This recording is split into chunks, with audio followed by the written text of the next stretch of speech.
Well, good afternoon and good morning, everyone, and good afternoon. Thanks so much for joining us this afternoon. You are with several cherished colleagues at CCS, as well as our tremendous partner in Mike Murphy, who's the Executive Director of the ICSC, and of course, one of our best friends, Brian Doyle, at the Diocese of Toledo. And today's discussion, which is part of a series that we co-host with the ICSC, is about the Diary of a Lead Gift. And the hope, as most webinars are, is that we spend an hour with each other and we come up with some solutions, some ideas, so that if you can take away one or two nuggets from our discussion today, hopefully it's well worth the hour with you.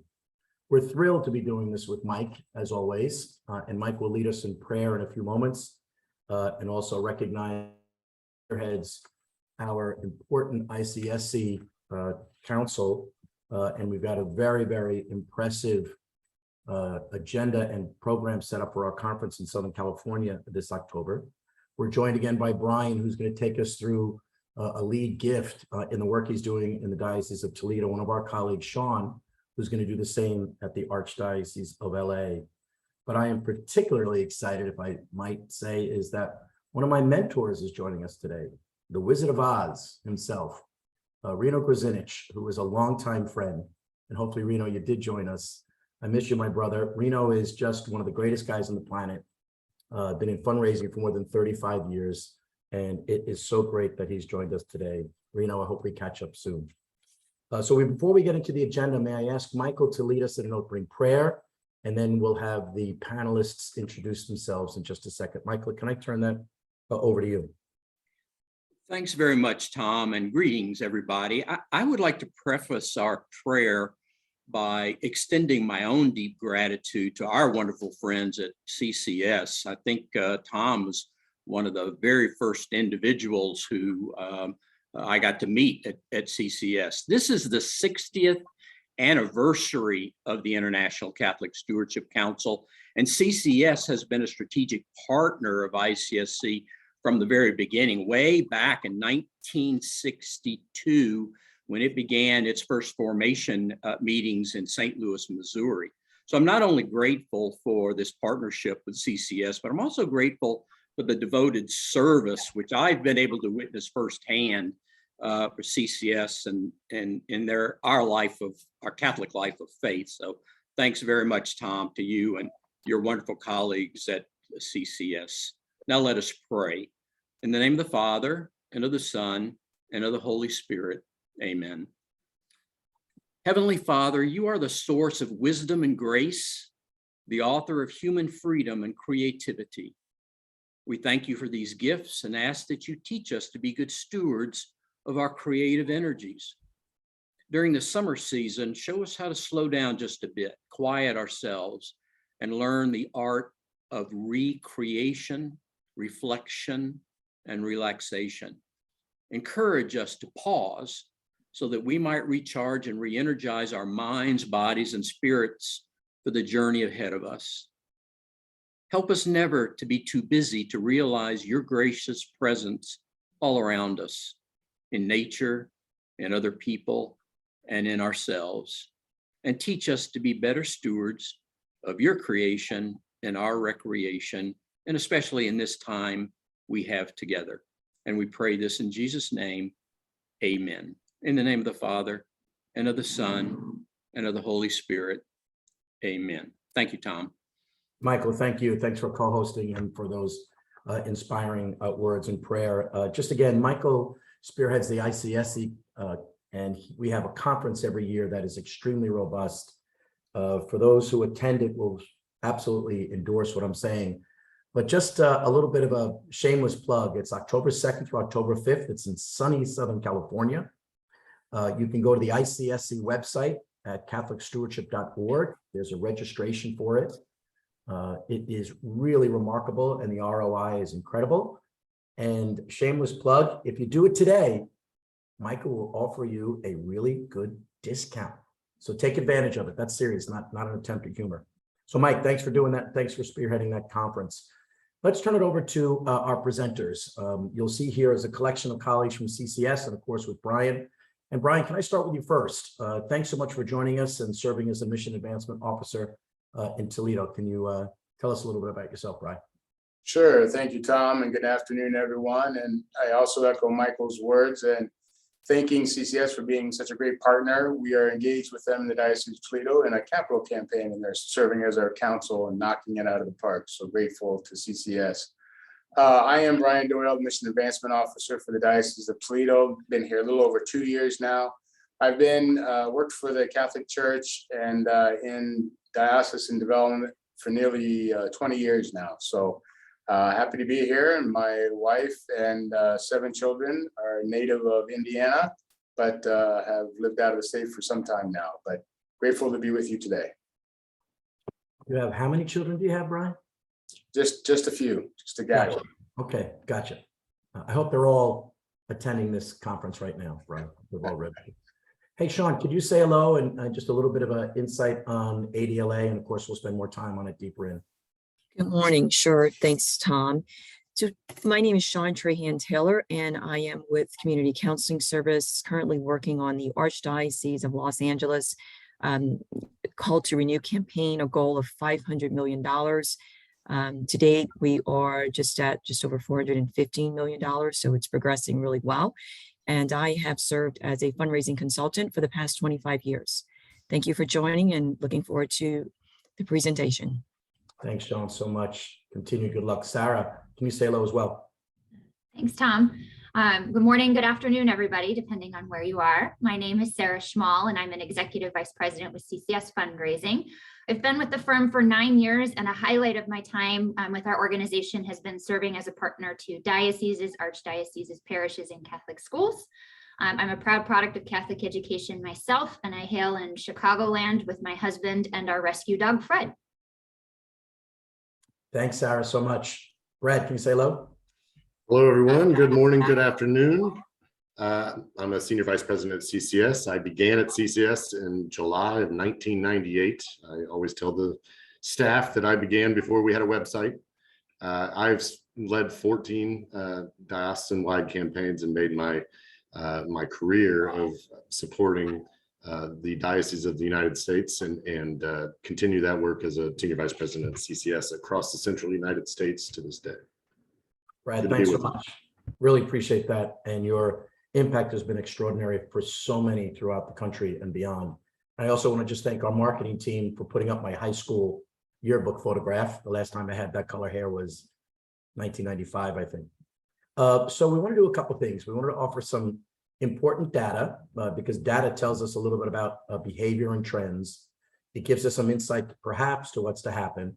And then we'll spend some time on some case studies. So we're not going to burden you too much with data because we're anxious to hear from Brian and Sean in particular. But you'll notice a couple of things in religious fundraising over the last few years. And I'll add a couple of slides and then ask Sarah to do the same.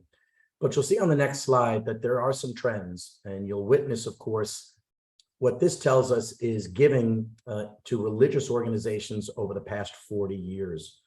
You'll note immediately from the heading that giving increased last year by nearly 1%.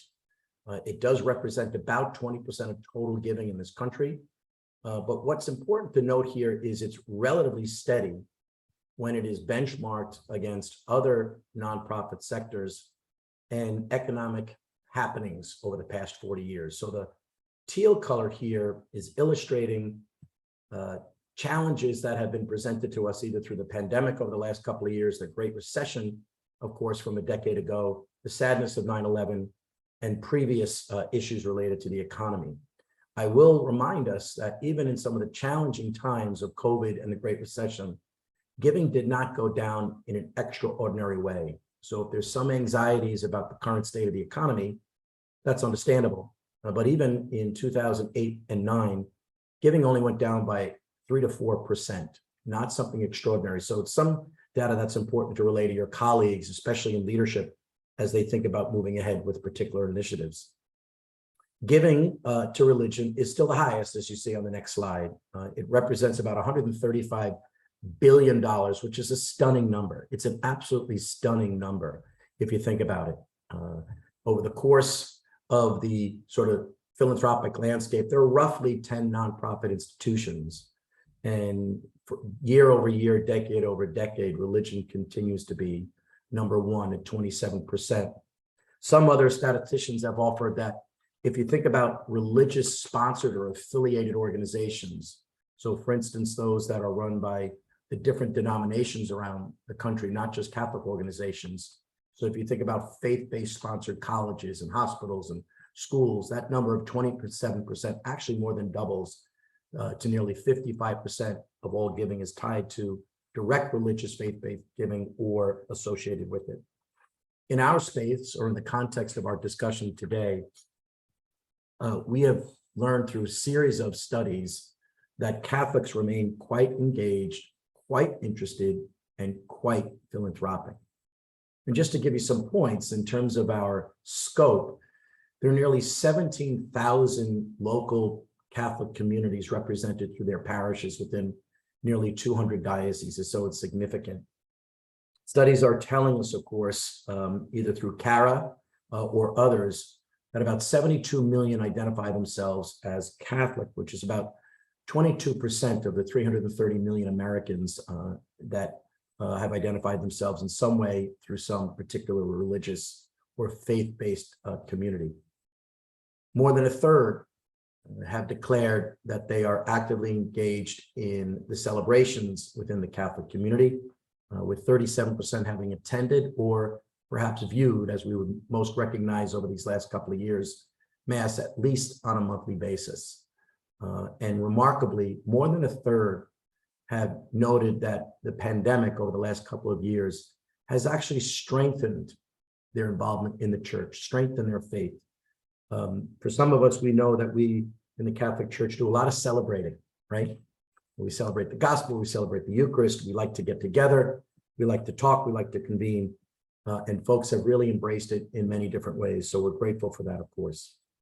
So that's a little bit about the context in terms of faith-based giving over the last couple of years.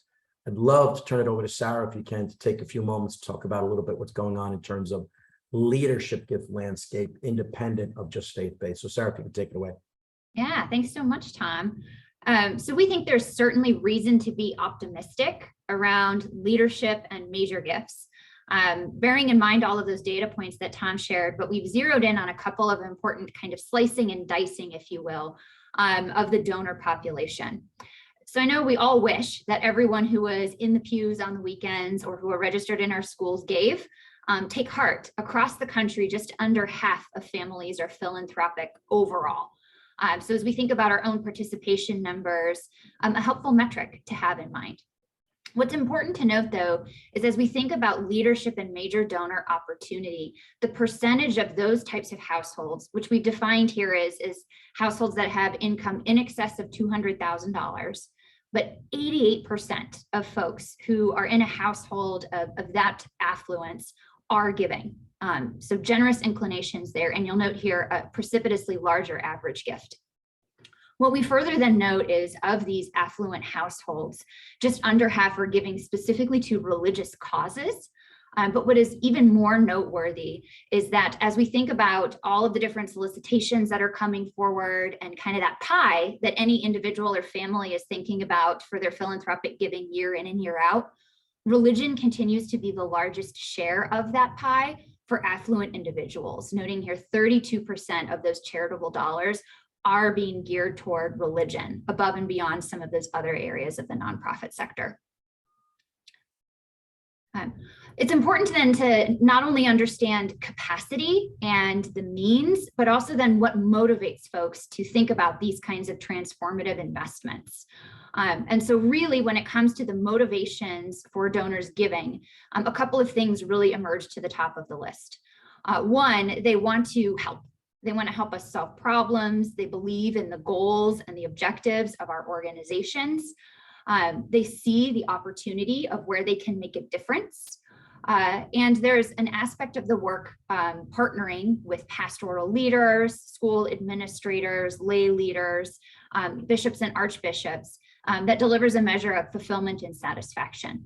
On the other end of the spectrum, while things like tax benefits and remedying some things that you may have experienced in your own life come up from time to time, they're rarely the primary motivator for why someone is making a leadership or a major gift. And so a few key takeaways for folks who are making some of these transformative investments, we've summarized here. Being able to be a part of a solution to some of the challenging moments in our church, whether it's related to evangelization opportunities, providing resources for retiring religious, or inspiring new vocations, donors want to have a hand in helping us to solve for some of these challenges. On that same front, there will always be capital needs, but thinking more expansively about where there are specific ministry needs that folks are wanting to help us grow and increase. Thinking then also about opportunities and flexibility for gift types. Folks are presenting more sophisticated opportunities with the alphabet soup of DAFs, RMDs, QCDs, being flexible in the options that we present to folks for them to make such investments. And then of course, this all needs to be rooted in relationships, specifically with clergy, our bishops, and our archbishops. And I will turn it over to Brad to then talk about how we take this data and set of trends into some process and activation to inspire these kinds of leadership donors. Before we make that shift, just wanted to offer here that no matter where you are in the country, there are these kinds of gifts happening day in and day out in a wide range of organizations for all sorts of Catholic causes. And with that, Brad, over to you to talk about the process. Thank you, Sarah. Defining a lead gift, we're talking about a diary of a lead gift and how best we can have transformative action and through philanthropy on a regular basis. That might be a $50,000 gift or a $100,000 gift for a parish. It might be a $5 million gift or a $10 million gift or more. But these strategies apply regardless of how you're interacting with your donors. So on the left-hand side here, you see strategy for a prospect. Previous giving is a first indication. Research on that person, the timing of a request, having a clear rationale, determining the right solicitation team, identifying whether or not this person will add their name to a list of donors so that they might inspire others and have that power of influence. And then having that specific identified, if you have a 60 or 90-minute meeting with a donor, specifically identifying each moment in the role of each person in that room, each moment of how you're going to lead that conversation and how you play off of each other during the conversation. So to go back to previous giving, something that we should all do all the time, and I'm sure we do, but we rarely have the opportunity to do in totality, is to look at a donor and say, we've gone back, we've taken the time to go back 5 years, 10 years, lifetime, and we've looked at your previous giving. Because most donors don't have a spreadsheet of their previous giving to your organization. And it is empowering to know that they have given X amount of dollars over recent years, that their offertory or their annual giving is amongst the top, if not the top, to the history of your organization, and that the totality of their gift ranks in the top of giving to the organization in its history. That is empowering for them to hear, and it's not just motivating as a way to say thank you for the past, but it's also motivating to think about how they can impact the future. So we call that a stewardship report, by starting a meeting, which Sarah will speak to here in a second, starting a briefing conversation by saying thank you for what you've done in the past. Obviously, we research families and conduct that wealth search all the time to make sure that we're matching affinity with ability. The timing of a request, we think about during an exercise of a campaign or just major gift work on an annual basis. What is the right timing for this donor? If you have a top 10 list of potential donors, thinking through who do we ask first and why?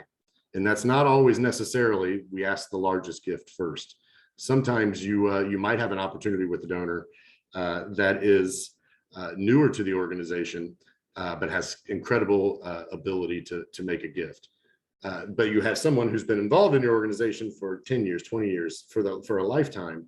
It makes more sense perhaps to seek a smaller gift from that person with a long-term connection that then can lend their name and their power of influence to that second person that is newer to the organization, and that person can then be inspired by this generosity over many decades. I'll skip down to impact. Of course, we want to have a document that they can reflect upon, that can identify the past and where we are now and where we're going to go into the future, and have launching points for your bishop or your primary solicitor to create inspiration, to be inspired themselves by the needs, and have that communicated through the telling of the story. Finally, the solicitation team, identifying those persons that would be the right fit for that particular individual. Sometimes, as we'll describe here, Brian and I will describe here in a moment, sometimes that's a pastor from their history, or a former vicar general. Sometimes it's the director of development. Sometimes it's the bishop or the primary solicitor by themselves. Really thinking through what is the right level of contact and communication and information that this person might require during a visit, and roles that people can play within the context of a briefing or a solicitation. We can move to the next slide. How we identify a lead donor. All of these are touch points, right? The annual appeal, the annual offertory, saying thank you, making the time to call and say thank you on an annual basis for annual appeal gifts, for extraordinary offertory gifts, maintaining a good database that's up to speed, that allows you to then look back historically and give that stewardship report. For those organizations that are larger, a wealth screening on a regular basis, maybe every 2, every 4, every 5 years, conducting a wealth screening so that you're always have the most recent information and the most recent ability to identify new folks that have emerged since last you ran that wealth screening, or that are new to your organization. Finally, I'll end here and pass it back to Sarah with have candid conversations about moves management. Moves management meaning that we are engaging always with our primary donors in the life of our organization, and having conversations that say thank you, having conversations that say this is what's going on right now, we want you to know about it, having opportunities for those donors to be inspired, and for those donors to raise their hand and say, right now is a time in my life when that particular case element appeals to me. And through the exercise of engaging them in a process of moves management, you provide the opportunity for those to be flagged and for those opportunities to take place. So with that, I'll pass it to Sarah to walk through individual meetings within the context of moves management. Thanks, Brad. And so we'll zero in on 2 sort of seminal experiences when it comes to this moves management process for leadership and major donors. The first of which is a briefing conversation. And so this is a pre-scheduled sit-down formal meeting that is thoroughly prepped and thoughtfully planned out in advance. But the goals of this sit-down are really about deepening the relationship between our organization and the donor. So this, speaking to Brad's points about solicitation teams, we may have a pastor in there, there may be a bishop or an archbishop, there may be a director of vocations or a leader of Catholic charities. But we really want to take this time to grow and better understand the potential donor, their areas of interest, what's been meaningful for them for their giving thus far, and where there might be some alignment with some of our potential projects and priorities as we look to the future. And so we've covered here some of the key highlights that would make sense to really lean into in this conversation. Most importantly, we want to preview what a potential request could look like and secure permission from that prospective donor to keep the conversation going. Ideally, we walk out of a briefing meeting with a very clear-cut roadmap of what a solicitation needs to look like for this potential donor, having a clear sense of the timing that is appropriate, specific projects or priorities that we should highlight and outline, as well as a potential request level that would be meaningful and challenging to that individual or family. So then moving into the solicitation, there's a couple of areas that we want to pick up on from that briefing conversation.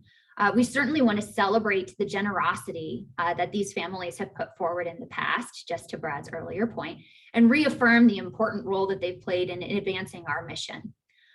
We then want to demonstrate that we heard them in that briefing conversation, highlighting those key projects and priority areas that they've specifically raised as an area of interest, as well as then showing back to that potential donor where we're trying to make a difference in those areas, and specifically where their gift can help us move forward along these projects and priorities. The specifics are important. We want to be clear about an exact dollar level we're looking for from that individual or family. We'd want to be clear about what specific outcomes we're seeking to accomplish in partnership with them and through their giving. And then we'd also want to make sure that we offer some flexible options in terms of how they might bundle their giving, whether it's a pledge over a period of years, a combination of an outright gift or a planned gift. And then we also want to make sure we set a time frame to follow up. In a solicitation meeting, we very often are not looking for a response in this sit down. We rather want to present the opportunity and the idea, and then encourage the donor to take time to discern, to pray, and to come back to us. Establishing that timeline for follow-up will be really important. And this is a place where the donor can weigh in and craft that with you, so you aren't rushing them in their decision, and we're being mindful of not letting a request sit out there for too long without a conclusion ahead. And so these sort of best practices also then lead into stewardship and how we continue to grow the relationship. The root of all of this experience needs to be about the relationship between that donor and the larger church. So we want to be thoughtful about leadership points of connection. And just because someone wasn't a part of the solicitation process doesn't mean they shouldn't be a part of the stewardship process, whether that's through events, larger group gatherings, specialized masses. We want to take every opportunity to thank folks for their generosity and be really thoughtful about what recognition is meaningful. Some folks want to stay anonymous, others really appreciate being celebrated. And then, of course, reporting back to folks on how are things moving with the goal, the project, the ministries that their investment is designated to support, so that we build their confidence and their excitement around the work that we're doing.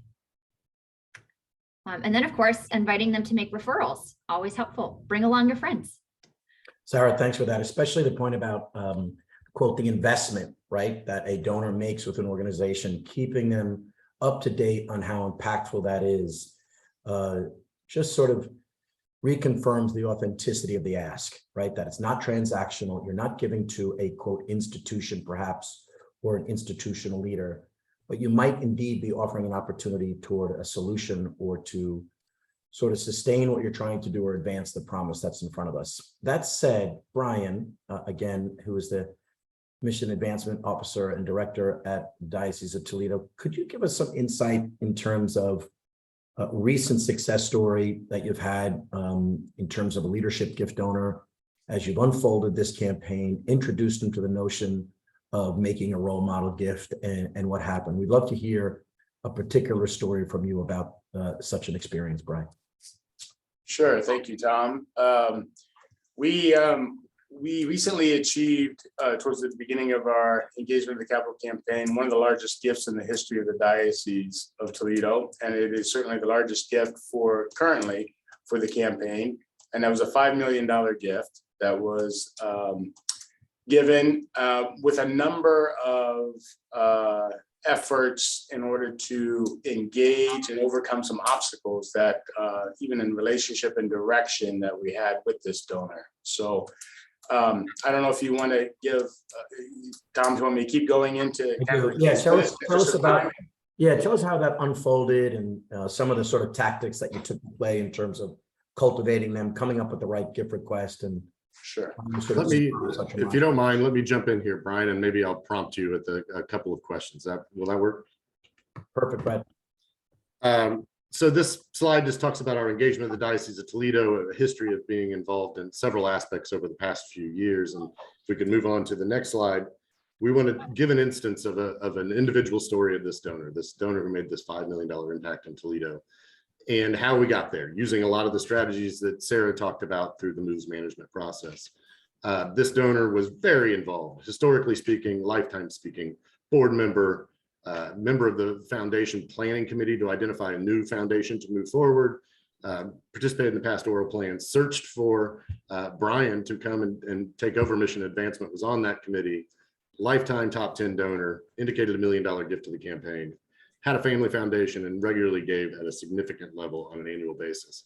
So in engaging them, we went to, as I said earlier, we went to someone with an even longer history and more involvement in the Diocese of Toledo first, and had a nice solicitation, nice briefing and solicitation process. They made a wonderful gift. And then we went to this family second, knowing that that would build off of that first conversation. In this particular instance, they had been part of a previous Catholic foundation in the Diocese of Toledo, and there was an obstacle as to how we move forward with a new Catholic foundation. So Brian, talk a little bit about how we encountered that first as overcoming that obstacle first before even starting a conversation about a gift. Sure, and that was a really important point that, this was a community leader important to us in the diocese and certainly of a philanthropic background. But what was important about engaging with this individual was the direction of where we were going. So we had started a brand new office. We were in the middle of our diocesan strategic plan. The capital campaign was starting in order to fulfill the objectives of the strategic plan. And one of those key things was this group, as a past board member, wanting to start a new Catholic Community Foundation that was independent and fully independent. And so it became a concern as to timing. As we were fulfilling the directives of the strategic plan and launching the capital campaign, we didn't want that to be in conflict with all the good work that we would anticipate an independent Catholic Community Foundation doing. So it became a matter of timing, but through engagement and discussion and having the right people in the room, which ended up being a one-on-one conversation with Bishop and a friend of this donor, who was also a leader and on our diocesan finance committee. That conversation was very frank. This individual was kind of a brass tacks type of person. Let's get right down to it. So we spoke right to the level of, look, Bishop articulated, we support you in this independent foundation. We think it can move forward and really serve the needs of the diocese, but not right now. We are undergoing this capital campaign, and we think it would negatively impact that.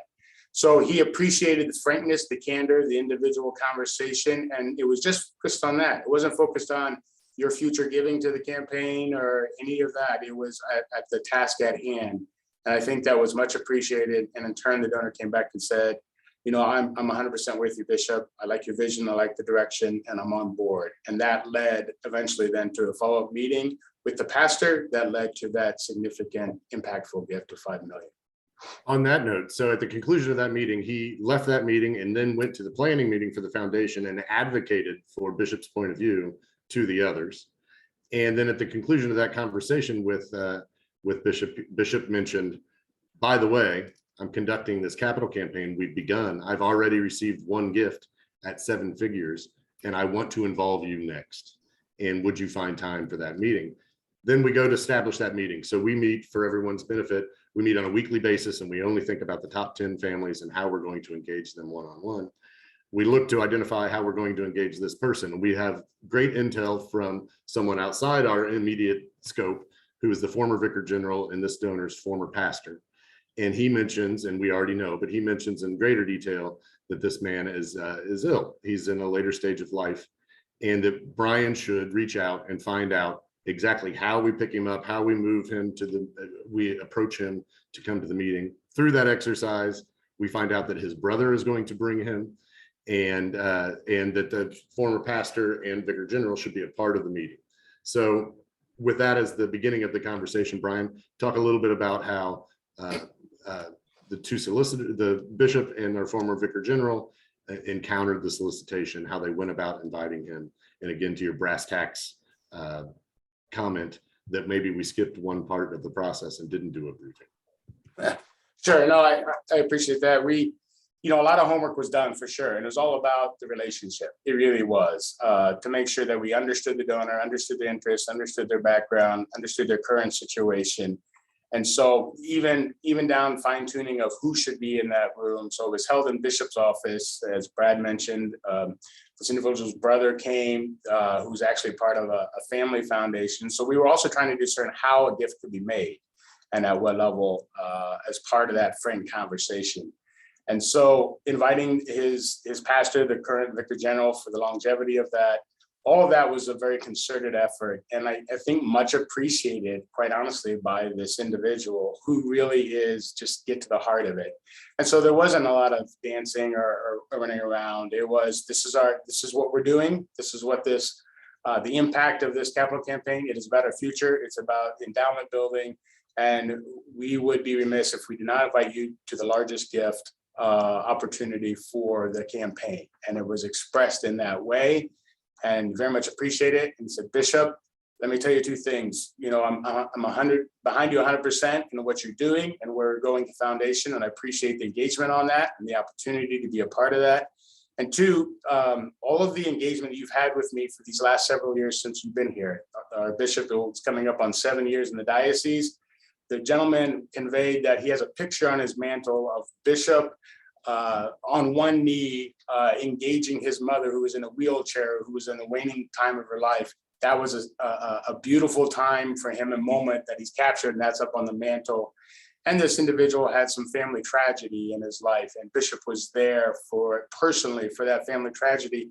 And this is years before we were ever moving towards the idea of a capital campaign. So that relationship building, which was genuine from years ago, was certainly remembered and appreciated. And so Bishop made the frank ask, with the pastor there as well, invite him to the largest gift. And he said, yes, we will do that. We had to do a little bit of follow-up to clarify exactly what that amount was going to be and what that timing was going to be. But that was a part of the process. And again, I think much appreciated and significant for us. On the request, one last comment on this, and we'll move to the next slide. Bishop asked for his advice a little bit through the request. He mentioned several ways that he might be considering making his own, making this gift a reality. Could you expound upon the language you used? Sure. I think he really, I'm trying to recall, asked him the way in, how should I approach you in you making this gift? Because it was unclear to us the best way in which they wanted to do that. So he frankly said, you know, to sum it up, I'm not sure how you'd want to do this, but please understand, we're asking you for the largest gift because we believe that we want to provide you that opportunity to make that largest gift to the best of your ability, whether that be through all the family making as one, or each individual family, or through the family foundation. So it was kind of an exploratory, if you will, giving them the opportunity to be as generous as they could by being a part of the process of how to make that gift. Thank you. I believe he also mentioned planned giving as an option, just to illustrate that there was all manner of getting to that number. If we could go to the next slide, and I'd ask you, Brian, what were your key takeaways from what was months long in engagement? What were your two takeaways from this process? I would say of the 6 we're faced with here, it's really the first 2 blocks. Think deeply about opportunities for every large donor. Really doing an in-depth conversation and understanding what the relationships were when in the past, who they're engaged with, what is their interest, does our case for support align with their giving and history and their affinity to give. I think it really does behoove to spend the time to really think deeply about those opportunities and challenge folks. And then as a part of that, looking for the obstacles, to take the time to look for those obstacles, identify them, and just be very frank about them. We're all human, right? We all want to, a real relationship is about taking the risk to be changed in that relationship. And that's what a relationship is about. So, you know, it's not just getting our way with what we want and making it a transactional. It really was, where are you at with this? This is where we're at with this. Can we come together and really do this at the service of others? And so spending the time to identify that and really face those up front, being frank, being honest, being transparent, that makes all the difference. And that's really the pillars of a genuine relationship. Would compliment you and Monsignor and Bishop for checking every one of these boxes and doing so in such a thoughtful way.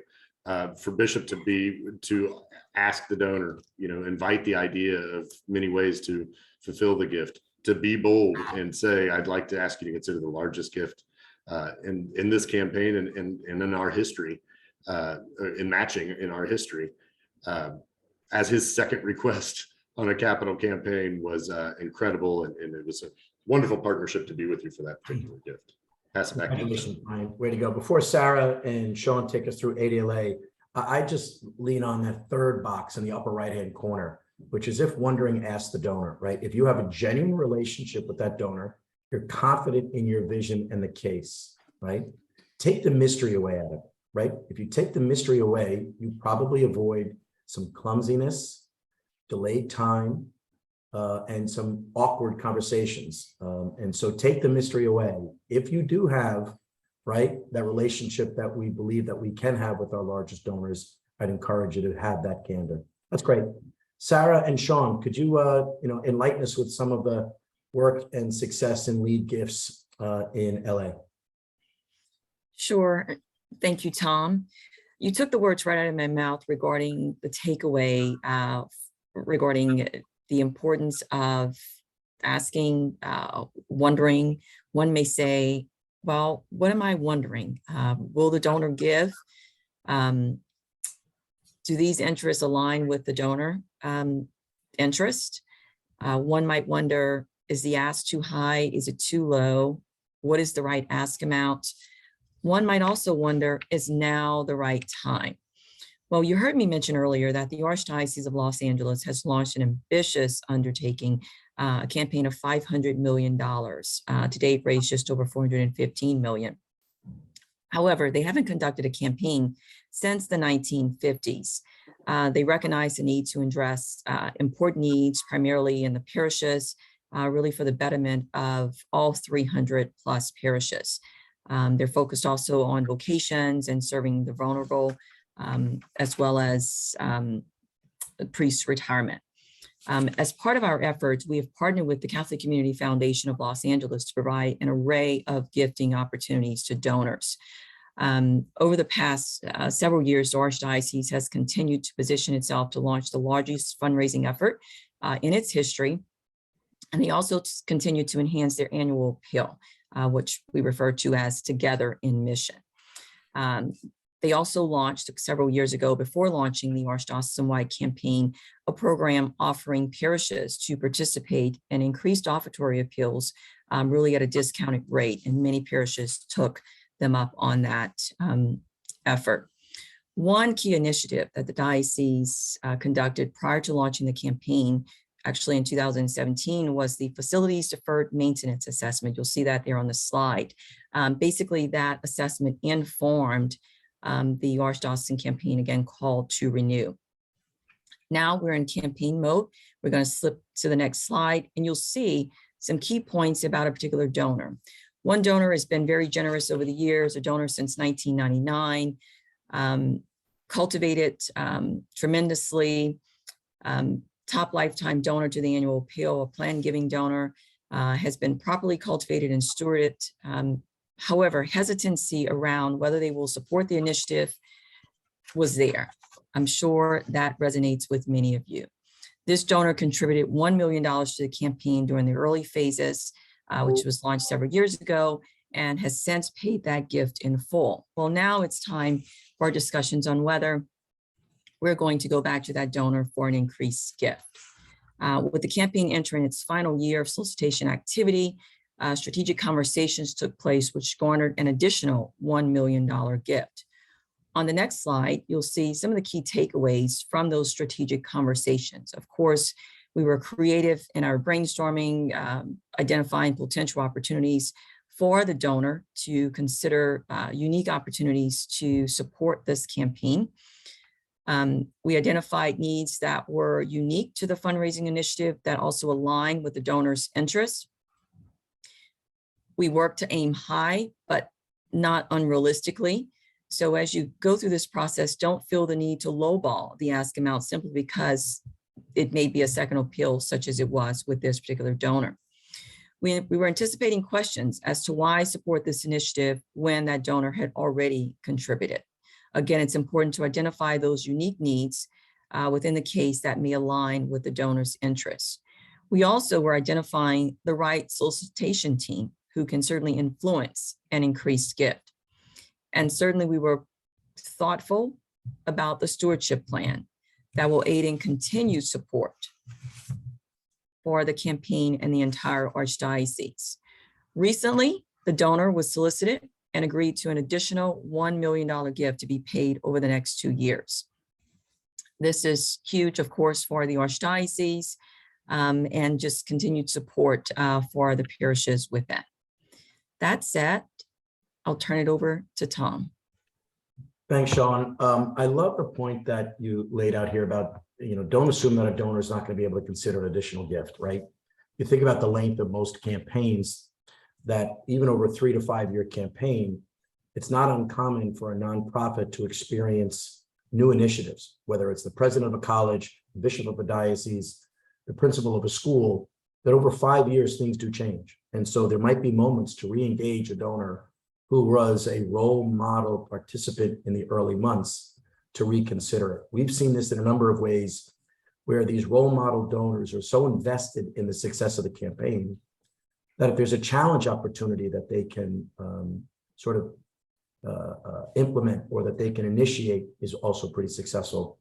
There's a couple of questions in the chat about high net worth donors. And so first question is, and I'll ask Sarah first, actually, and then ask Brian and Sean. Sarah, you talked a little bit earlier about giving trends with high net wealth individuals.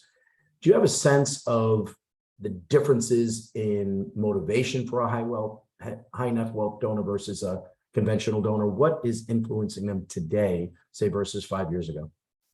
Yeah, there are more similarities in donors of all levels than there are differences. There has become a heightened interest in wanting to understand impact, though, across the board. And this is particularly for high net worth individuals. While we talked about earlier in our conversation, religious organizations being the largest recipient for high net worth individuals, these are folks that are also being approached by some of the other sectors, so education, medicine, health, and human services. And so the types of approaches that they're encountering has sort of raised the bar for what they expect from the church compared to maybe what we would have anticipated 5-10 years ago. And so thoughtful, careful preparation is really important when engaging with these folks. I think, though, to the question, we should never assume that one size fits all. And so really taking the one-on-one time to get to know a high net worth or a family or an individual with capacity or what we suspect to be capacity should be kind of the North Star for how we think about then engaging them. Yeah, there's a great report that was produced and published by the Bank of America last December on high net wealth giving. And they usually do it every 2 years. They suspended a year because of the pandemic. But you'll note very quickly that the number of charities that a high net wealth individual gives to is shrinking. It used to be 11, it's now 9. They used to give $45,000 away each year. It's now $60,000 away each year. So the number of nonprofits that are benefiting from their generosity is decreasing. The amount of giving is increasing. So they're making larger, more impactful gifts. So certainly vision helps, but it's the impact that's delivered as a result of it. Brian, can I ask you about asking this donor in the context of a campaign, right? You don't need a campaign, right, to ask someone for a big gift, right? But how did the context of a campaign help shape the request, the timing, and the urgency? Yeah, those are great questions. I think the number one thing that a campaign does is it forces you to have a plan, right? And to be able to articulate that plan. And with that plan, that means what is our vision, what is our current situation, and where do you want to go? And asking the donor the question of why they give is a part of that engagement. I mean, to explicitly ask them what is their motivation. You can do the research on that by viewing where they give, how much they give. You can determine a lot of why in that. But remembering that a high wealth individual is an individual with a history and a background and their own vision. And oftentimes it comes down to leadership, right? Do they feel like they're being engaged at a level that is professional, that is almost a peer-to-peer in a way in terms of overseeing at a leadership type level and engaged with a vision and a direction and a plan. And so I think when we approach donors that way, they really do feel that they are being engaged genuinely. And there has to be a whole element to this that we really are listening and just listening. Because if we're not listening, then it's a relationship of utility, not a genuine engagement. Yeah, and you mentioned a little bit earlier the value of a strategic plan or some type of visioning or pre-campaign consultative moment so that the fundraising effort of a campaign is not viewed as just transactional, right? You use the word enabling, right? So the campaign is the enabler to the objectives that have been set forth. Colleges do it, hospitals do it, and so on. And so therefore, once again, you are encouraging a donor to be an active participation in a solution, a good idea, or problem solving. Sean, when you think about the big gifts in LA, and you think about how big the Archdiocese is, right? It's the largest diocese in the country, I believe. And when you talk about leadership gift donors, when do you know when a donor is ready to sit in front of sort of the big dogs, right? So, lead gift fundraising is often dependent upon top to top solicitations. Again, president of a college with a graduate, a bishop with a parishioner, for instance, a CEO of a hospital with her grateful patient. At what stage do you then invite key leaders in? When do you know that? Sure. Thanks, Tom. I think there's a couple of factors that play into that. One, I think volunteer leadership. How involved are they within the Archdiocese and Catholic entities within the area and even beyond? Listening, of course, any expressed interest that they may share in various meetings or just throughout conversations, et cetera. And really their past giving history, looking at not only their contributions to the entity in which you're supporting, but also to other institutions, their alma mater, hospitals, whatever it may be. So conducting a thorough background check, basically just doing your homework and making sure that the timing is right. Again, going back to some of my other key points, identifying what the right ask amount is, making sure that you have the right solicitation team, one that are individuals who can influence the prospect or donor's decision. So really just doing your homework, making sure that you're not making a silo decision and that there are others involved in that process where it's a collective effort. Yeah, that's really good, because I think just going back to one of your points you made in the case study and that Brian made was, if wondering, ask, right? And it's often a very interesting moment during the briefing and cultivation of a donor where you say, would you want to meet with the bishop? Would you want to meet with our college president, right? Or we would love to introduce you to the bishop or the college president. It's at that point, usually the donor reveals themselves. Some will say, would love that, that would be great. Or, well, they might even be particularly honest and say, well, is he or she, in the case of a college president, going to ask me for money? Because I'm not ready for it. So even just asking the question, when to invite your key donors in to meet on private conversations with your institutional leader reveals something. Brian, please, Brad. I think on that point, your bishop or whomever might not always know these families extraordinarily well. And even if they do, how often do you have a conversation about your personal history? And one of the things I like to suggest, or at least bring into the point of conversation for everyone to consider, is what if this meeting was just about Bishop saying, I'm so happy to be with you today. I know you through these committees. I know you through some of our life experiences together. But today I wanted to tell you about me. I was raised in X place. My dad was a mailman and my mom stayed at home, and there were 9 of us. And this is how my life was shaped. Church was primary, and my brother had disabilities, whatever that might be. I heard the calling at a certain age, and this is because of my relationship with my parish priest. Have them tell their story. I was studied in Rome. I served these parishes. It's incredible, and it has always worked in the times that it was the team deemed it appropriate. It's crazy how that person typically says, you know what, Bishop, that's very interesting. My family had a similar personal situation. In one particular case, in the Diocese of Austin, The donor even knew the same people from the story that the bishop had just told, and neither one of them ever would have known it. And it drew them much closer, and it's a good opportunity to just leap forward in that trust and that closeness that doesn't have anything to do with fundraising in the moment, but it definitely brings them closer as human beings, as not a transactional opportunity, but just let's know each other. If we're going to work together as leaders of the Catholic Church, let's start this by really knowing each other, and we can grow at some point our relationship to identifying what's the right time, the right thing for you to support. So Brad, bring them into the trust tree. Is that what you're trying to say? It's a powerful thing, and bishops, the primary solicitor really enjoys it. That's great. Thank you for that. I'm going to slip in one last question and then we'll wrap up in a minute. But it's about planned giving. At what stage are you bringing in planned giving in your requests? Are you, I'll ask you quick, Brian, is it a parallel track, or are you baking a planned gift into a bundled request?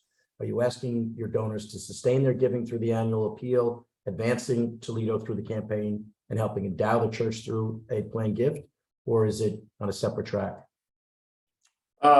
It's really on a separate track right now. It all depends upon the situation. So, we offer especially the opportunities, and we introduce that in, the solicitation request with our major donors, the varied ways and to make this. So whether that be through a planned gift, a sustainable gift, et cetera. So we do talk through that. But being a brand new office, 2 years, we're a new office of just starting best practices of bringing fundraising to the Diocese of Toledo and philanthropic giving. We're trying to gear up on all that. So we made strides in our annual appeal and growing that. We have not put together a formal planned giving program, so those are happening on individual conversations, but we do have a history of our parishes and growing endowments and building endowments. So, we're running this track together. We're kind of running these tracks, but of course, the whole point is to bring them to one stream together. So we want to cross the streams, to take you to a movie reference of Ghostbusters. Let's cross the streams and get them going in the same direction, so that it is a holistic approach when we are engaging with our donors, that they have that means. So, I talk often about, we often talk about we're on a pilgrimage of faith. I often talk about a pilgrimage of growing generosity, right? And that's at different stages in our life, of giving to the annual, giving to our parish, giving to the annual for the diocese, making that sacrificial gift to the capital, and then making that good last gift that will be for your legacy, for eternity, for the future generations. So we're siloed a bit now, but the whole intent and the endeavor of this campaign is affording us opportunity to come together in one stream down the road. Ghostbusters reference, everyone, and hopefully all 7,000 of your children have seen the movie by Brian. Listen, we're going to close, and just with this is obviously deep gratitude to our panelists, to Mike Murphy, of course, for co-hosting this. Again, sincere invitation to the ICSC conference in Southern California. But the one takeaway that I'd ask you to think about is, how do you share the science and art of fundraising with your colleagues who are not in the advancement or development office? So, for some of those outside development, they see fundraising as quite transactional, and that you can race to the ask. And so what we just encourage you to do is to think about these slides. We can share them with you, of course, but I think a very first step is to sort of orient and instruct your colleagues who are not, day-to-day fundraisers, that this is indeed a process. There's a vision behind it. There are core strategies that need to be deployed, but it's also quite tactical. So start there. Thanks everyone for joining us. Continued best wishes. I hope all of you have a wonderful summer and have a lovely afternoon. Thanks, folks. Thank you much.